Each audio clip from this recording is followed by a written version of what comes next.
वर्षाचा अनुभव एकत्र काम करण्याचा हळूहळू त्याच्यामध्ये आपण अधिक एकत्रित काम करावं अशा प्रकारची भावना वाढली तर आश्चर्य नाही.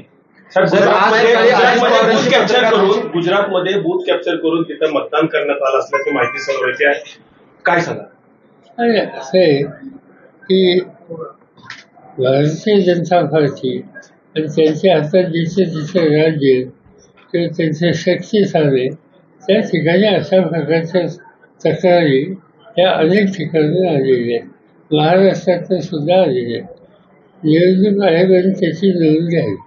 साहेब, भाजप सोबत जायचा आमच्या पक्षाचा निर्णय झालेला नव्हता असं तुम्ही एका वृत्तवाहिनीच्या मुलाखतीत बोलून होते. नक्की काय विषय? काय प्रश्नच नाही.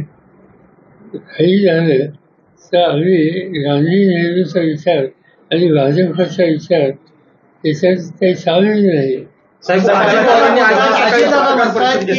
तुम्ही अगोदर तसा निर्णय घेतलेला होता, तशी तुम्ही दिल्लीलाही गेलेला होता. 6 बैठका आणि ह्याला मी स्वतः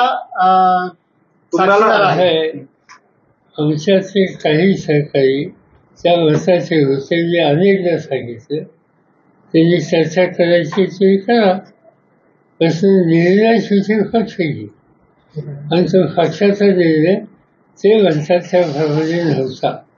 अजित पवारांनी आज सकाळी पत्रकार परिषदेमध्ये सांगितलंय की पवार साहेबांचं स्टेटमेंट पूर्वीपासून मी जवळून पाहिलेले आहेत आणि त्यांनी नेहमी काय बोलावं काय भूमिका घ्यावी हे स्वतः ते ठरवतात आणि बऱ्याच वेळा संभ्रमावस्था निर्माण करण्यासाठी ते अशा गोष्टी बोलत असतात. उद्धव ठाकरेंच्या बद्दल तुम्ही जे स्टेटमेंट दिलं त्यावरती बोलतो काय की त्यांच्या पक्ष विलिनीकरणाचा जो काय बोलतो शिवसेना पक्ष विलिनीकरणाच्या संदर्भात तुम्ही एका मुलाखतीमध्ये बोलला होता. अजिबात शिवसेना ही स्वतंत्र संघटना आहे.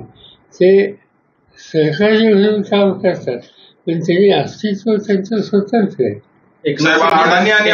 आरोप केलाय त्या कालच्या स्टेटमेंटच्या अनुषंगानं की शिवसेनेचं पण काँग्रेसीकरण झालेलंच आहे, त्यामुळे ते काँग्रेसमध्ये विलीन होतील.